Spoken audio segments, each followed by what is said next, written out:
കൊച്ചിയിൽ നടി ആക്രമിക്കപ്പെട്ട കേസിൽ വിധി ഡിസംബർ 8-ന്. എറണാകുളം പ്രിൻസിപ്പൽ സെഷൻസ് കോടതിയാണ് വിധി പറയുന്ന തീയതി തീരുമാനിച്ചത്. 7 വർഷത്തോളം നീണ്ട വിചാരണ നടപടികൾക്കൊടുവിലാണ് കേസിൽ വിധി പറയാൻ പോകുന്നത്. പൾസർ സുനിയുടെ 1-ാം പ്രതിയായ കേസിൽ നടൻ ദിലീപ് 8-ാം പ്രതിയാണ്. വിപിൻ സി വിജയനുണ്ട് കൊച്ചിയിൽ നിന്ന് വിശദാംശങ്ങളുമായി. വിപിൻ, രാജ്യമാകെ ശ്രദ്ധ നേടിയ ഒരു കേസാണ്. ഏതാണ്ട് 8 വർഷത്തിനടുത്ത് നീണ്ട വിചാരണ, ഇതിനിടയിൽ 28 പ്രതികൾ കൂറുമാറിയ ഒരു കേസ് കൂടി. ഉറ്റുനോക്കുന്ന ഒരു വിധിയിലേക്കാണ്, അതിന്റെ തീയതിയാണ് ഇപ്പോൾ നിശ്ചയിക്കപ്പെട്ടിരിക്കുന്നത്.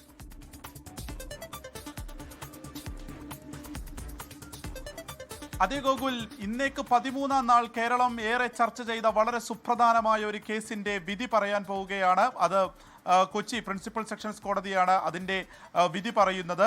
ഹണി എം വർഗീസ് ജഡ്ജിൻ്റെ ബെഞ്ച് വിധി പറയും. ഈ പറഞ്ഞതുപോലെ തന്നെ ഈ കേസിൻ്റെ ഒരു സ്വഭാവം ആദ്യം മുതൽ തന്നെ നോക്കുകയാണെങ്കിൽ 7 വർഷത്തോളം വിചാരണ കാലയളവ് എന്നുള്ളത് വളരെ സംഭവബഹുലം, നാടകീയത നിറഞ്ഞതുമായിരുന്നു. 2017 ഫെബ്രുവരി 17-നാണ് ഈ നടി ആക്രമിക്കപ്പെടുന്നത്. അതിനുശേഷം ആദ്യഘട്ടത്തിൽ ഇതിൽ പൾസർ സുനി അല്ലെങ്കിൽ പൾസർ സുനിയുടെ കൂട്ടാളികൾ ആക്രമിച്ചു എന്നതിലേക്കാണ് ആദ്യഘട്ടത്തിൽ ഈ കേസ് പോയിരുന്നത്.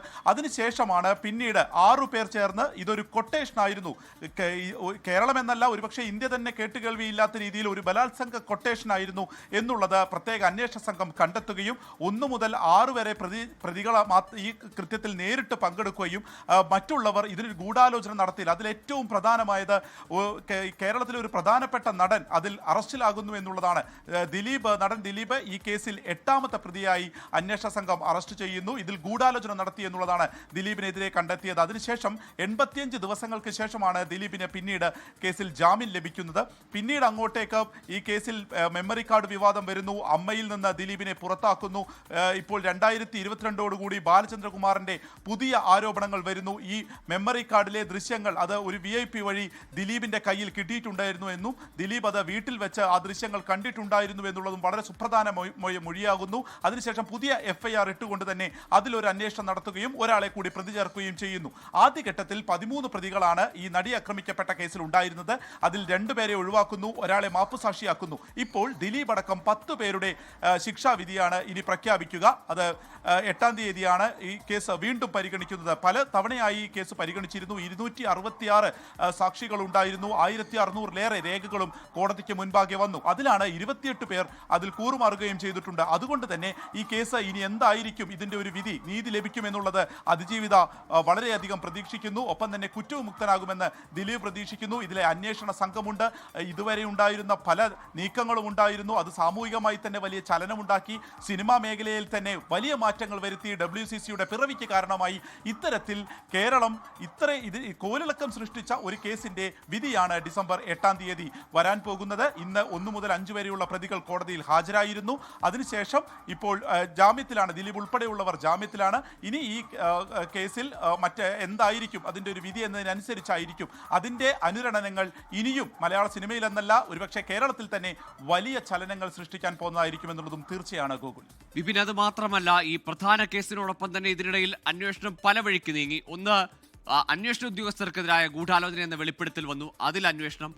ഏറ്റവും ശ്രദ്ധേയമായ, ഏറ്റവും ഞെട്ടിപ്പിച്ച ഒരു സംഭവം, തെളിവായ തൊണ്ടിയായ മെമ്മറി കാർഡ് കോടതി ജീവനക്കാർ തുറന്നു കണ്ടു. ആ ദൃശ്യങ്ങൾ കണ്ടു. ഈ ആക്രമണം ദൃശ്യം അല്ലെങ്കിൽ ലൈംഗികാതിക്രമ ദൃശ്യം, തെളിവായ ദൃശ്യം അവർ തുറന്നു പരിശോധിച്ചു, അനുമതിയില്ലാതെ അനധികൃതമായി എന്നതാണ്.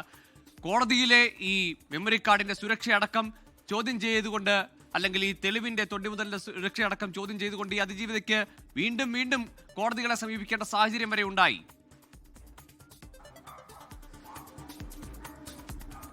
അതേ ഗോകുൽ, ജില്ലാ കോടതി മുതൽ രാഷ്ട്രപതിയെ വരെ ഒരു അതിജീവിത കണ്ടു എന്നുള്ളത് കൂടി ഈ കേസിൽ എടുത്തു പറയേണ്ടതാണ്. ആദ്യം മുതൽ തന്നെ തനിക്ക് നീതി ലഭിച്ചില്ല. ആദ്യത്തെ ആ ഒരു വിചാരണ വേളയിൽ തന്നെ 22 വക്കീലന്മാർ, അഡ്വക്കേറ്റുമാർ തന്നെ വിചാരണ ചെയ്തു. വലിയൊരു ട്രോമയിലൂടെയാണ് താൻ കടന്നു പോകുന്നത് എന്നുള്ളത് രാഷ്ട്രപതി ഭവനിൽ വരെ എത്തുന്ന രീതിയിലേക്ക് ഈ കേസിൻ്റെ ആദ്യ ഘട്ടത്തിൽ പോയിരുന്നു. പിന്നീട് ഈ അതിജീവിത തന്നെ 3 തവണ ഹൈക്കോടതിയിൽ എത്തിയത് വളരെ പ്രധാനപ്പെട്ട കാര്യങ്ങൾക്കാണ്. ഒന്ന്, ഈ പറഞ്ഞതുപോലെ അത് മെമ്മറി കാർഡ് ചോർന്ന വിഷയത്തിലായിരുന്നു. മറ്റൊന്നുള്ളത് ബാലേന്ദ്രകുമാറിൻ്റെ പുതിയ വെളിപ്പെടുത്തൽ വെളിപ്പെടുത്തലിൽ കൂടുതൽ അന്വേഷണം വേണം എന്നുള്ള കാര്യത്തിലായിരുന്നു അവരുടെ ഐഡന്റിറ്റി തന്നെ വെളിപ്പെടുത്തിക്കൊണ്ട് മുന്നോട്ട് വരികയും ഈ വിഷയത്തിലൊക്കെ തന്നെ തനിക്ക് നീതി വേണം, തൻ്റെ ഒപ്പം നിൽക്കണം എന്നുള്ളത് ആവശ്യപ്പെടുകയും ചെയ്യുന്ന ഒരു ഘട്ടമുണ്ടായിരുന്നു. ഇതൊരു അട്ടിമറിക്കപ്പെടാനുള്ള സാധ്യതയുണ്ട്, അതുകൊണ്ട് തന്നെ ഈ കോടതി തന്നെ മാറ്റണം എന്നുള്ളതും ഈ അതിജീവിത പറയുകയും അത് ഹൈക്കോടതിയുടെ മുൻപിൽ എത്തുകയും ചെയ്തതാണ്. ഇപ്പോൾ മാസങ്ങൾക്ക് മുൻപ് വരെ ഇതിലൊരു CBI അന്വേഷണം വേണമെന്നാവശ്യപ്പെട്ട് നടൻ ദിലീപ് വീണ്ടും ഹൈക്കോടതിയെ സമീപിച്ചിരുന്നു. എന്നാൽ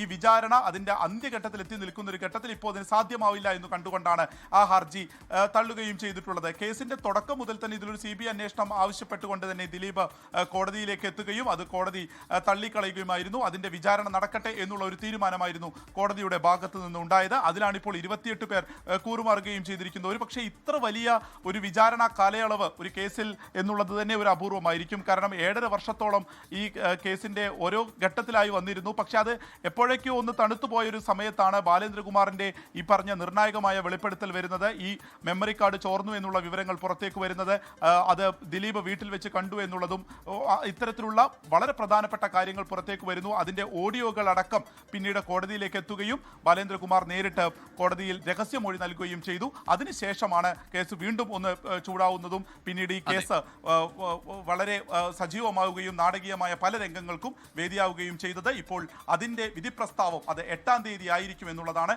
ഒട്ടും അത് ഹണിയം വർഗീസിന്റെ ബെഞ്ചാണ് ആ കേസിൽ വിധി പറയുകയും ചെയ്യുക. ഗൂഗിൾ തീർച്ചയായും ഏതായാലും 8-ാം തീയതി എന്ന നിർണായക ദിനമാണ്. സമാനതകളില്ലാത്ത പോരാട്ടം നടത്തിയ അതിജീവിതയ്ക്ക് എന്താകും നീതി ലഭിക്കുമോ ഇല്ലയോ എന്നതാണ് ചോദ്യം.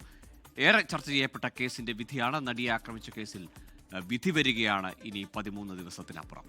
ലോകത്തെവിടെയായാലും ഏത് സമയത്തും 24 വാർത്തകളും ഓഗ്മെന്റഡ് റിയാലിറ്റി പാക്കേജുകളും എക്സ്പ്ലെയിനറുകളും വിശദമായി കാണാൻ ഞങ്ങളുടെ YouTube ചാനൽ നിങ്ങൾക്ക് സബ്സ്ക്രൈബ് ചെയ്യാം.